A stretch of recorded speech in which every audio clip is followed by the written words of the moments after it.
Hey you guys, welcome back. So since I was away for most of 2022, I figured that now would be a great time to let you guys know what my current favorite plants are in the house. And honestly, it's really hard to choose. Like I kept grabbing more. I was gonna do top 5. It's not gonna be that. But I just wanted to show you some of my current favorites that I'm just loving, and every single one of these plants.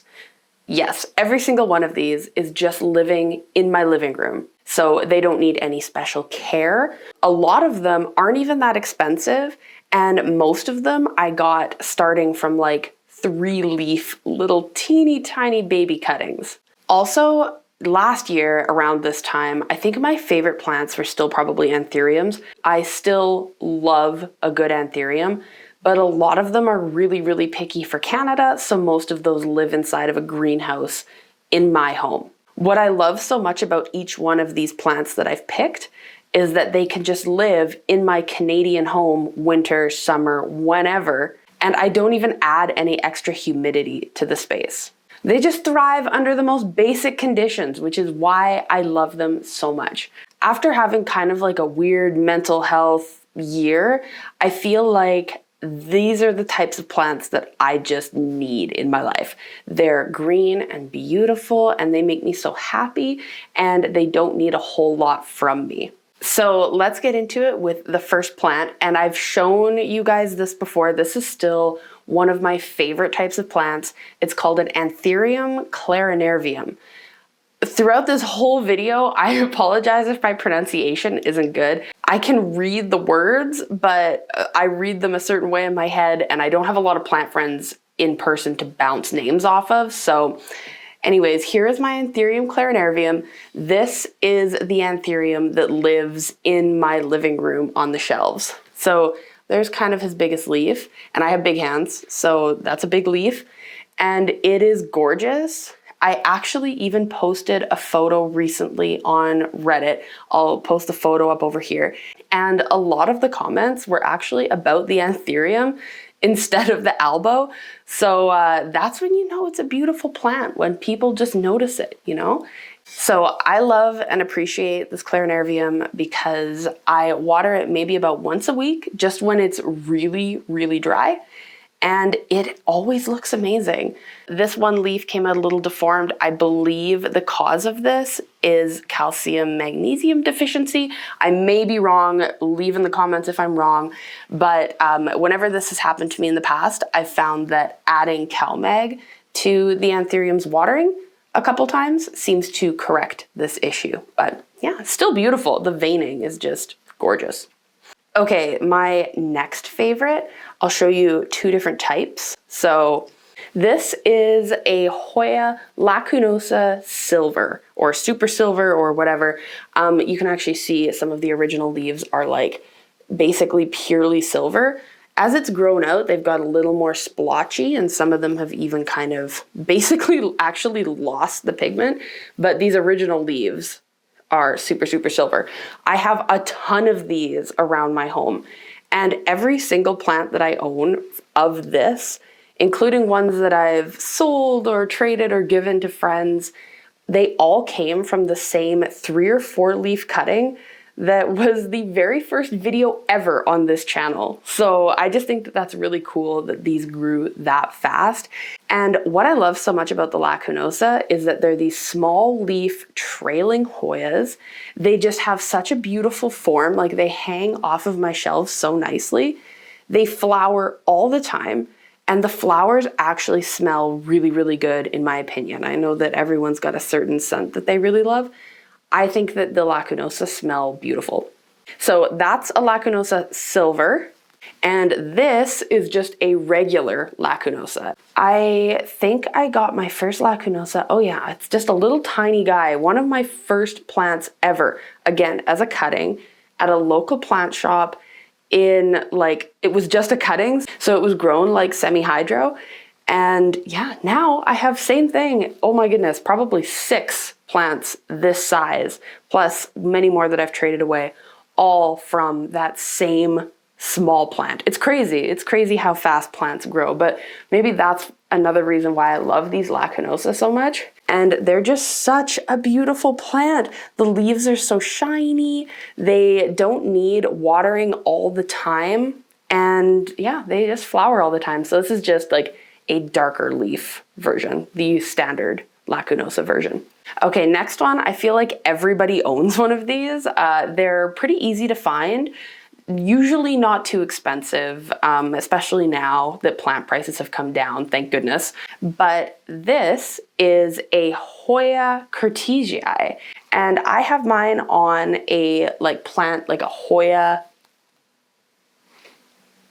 Oh my God.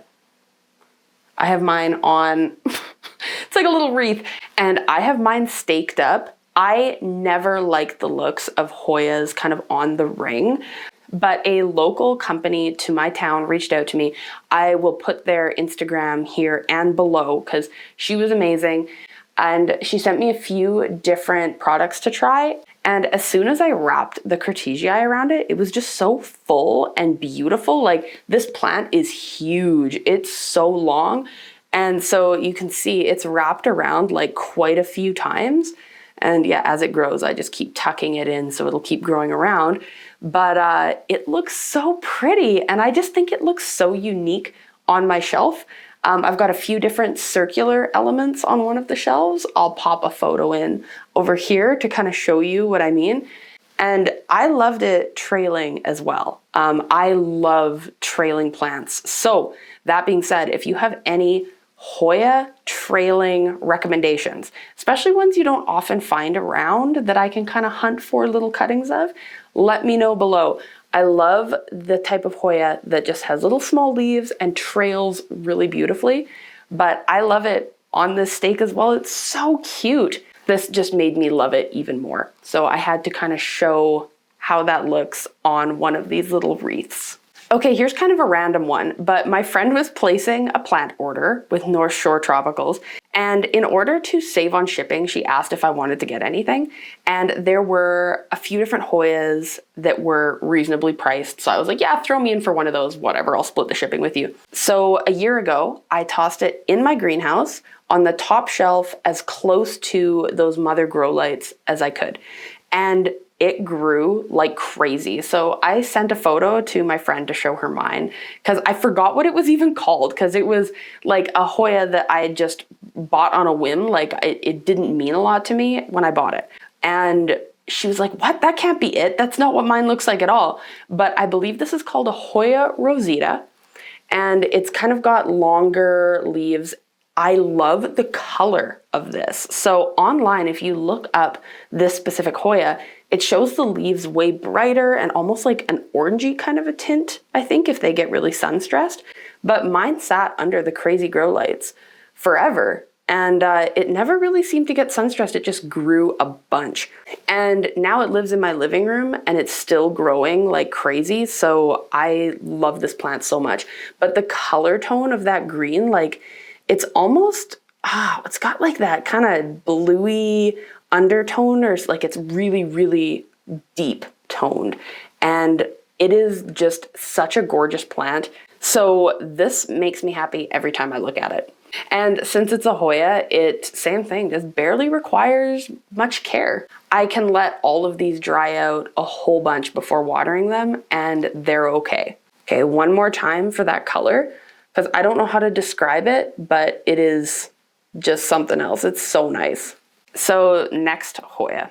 This is one where I first found out that I loved it thanks to the hashtag Planterior decorator on Instagram. So I was perusing through there one day, and I'll post the photo, but she had this beautiful trailing Hoya and I just needed it. It was absolutely beautiful.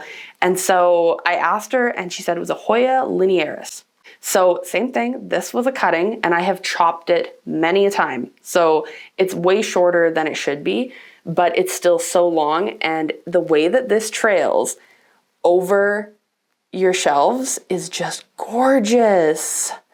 Oh my goodness, it's so beautiful. The little leaves are so soft and fuzzy. Let me see if we can get how fuzzy they are. Maybe not. No, they're so soft, so fuzzy. It hangs down the shelves like kind of sparsely, but it's so pretty. And mine isn't even very big yet, since I keep cutting it because I'm addicted to trying to get more to grow in here, and I've given some to some friends, that kind of thing. But ooh, beautiful, so cool, so unique, and so delicate on a shelf when a lot of my other plants have quite big leaves. Okay, finally leaning away from Hoyas, this is a Scindapsus pot. And I mixed in this pot a ton of different types of Scindapsus. So I put in a jade, I put in, I think a silver hero's in here somewhere looking kind of sad. My silver hero all look kind of sad, but whatever. Yeah, exoticas, I tossed just a bunch of different ones in. And I think that it looks so cool. So on my shelf, it hangs kind of in the corner. And I just find that the couple of different color textures in this pot actually just make it look like it's got more going on. I threw them together because I was like, holy cow, I have like 300 plants and these are all in like 4-inch pots. If I threw them all together into a 6-inch pot, I'd only have to water 1 pot instead of like 4. So it was a happy accident, but I actually love the look. So the way that this hangs on the shelf, I just think is so beautiful. I find Exotica and Jade to actually have like just a really nice, big, full kind of look to them compared to some of the other Scindapsus varieties. So I love this pot so much. It makes me so happy. So I'm glad that I just kind of tossed it together and experimented. Definitely recommend if you've got a few different smaller pots of stuff that you think might look cool together, toss them all in the same pot if they have kind of similar care. You can always separate them later. It's not like they're going to root into each other or something. So yeah, very cool. Okay, the last one I have to go grab. So 1 second. Okay, last plant. And I know it doesn't all fit in frame. It's actually taller than I am now. You're missing maybe 3 or 4 leaves. So this is my albo Monstera. It is beautiful. I also bought this as a cutting and it's grown like crazy. I had to root it, grow it, and it's doing amazing. But I love it because it reminds me of art. So I have this wall in the living room and I have different art around and I love abstract art, and I was trying to find a good piece to suit this one wall. And then I realized I could just wall mount this thing and this could be my art. So that's what I'm gonna do. That's exactly what I'm gonna do. You know, if I've got these plants around and I love the way that it looks, why not? But normally my most expensive plants aren't even my favorites, but I have to give the albo props. It's a beautiful plant. So it was well worth the money that I spent on it. Okay, that is all of the plants that I grabbed that I wanted to show you guys today. Just some of my favorites. I know a lot of them are pretty basic plants, but these are the plants where when I walk past them, I just am so happy. They're such beautiful plants and I love that they're just easy to care for. Every single one of these is very easy to care for. They're all very forgiving on waterings. Once a week, maybe. I keep tabs kind of when things start to get that like little bit of, then that's when I go around and water. Whoops, camera died. Okay, but anyways, just to wrap up the video, thank you guys again so much for watching. It's so great to be back. I had so much fun reading everybody's comments and all the Instagram messages. So thank you so much for that. I really appreciate it. It feels so good to be back with the whole plant community on YouTube. It's awesome. So thank you guys again, and I will see you in the next one. Bye, you guys.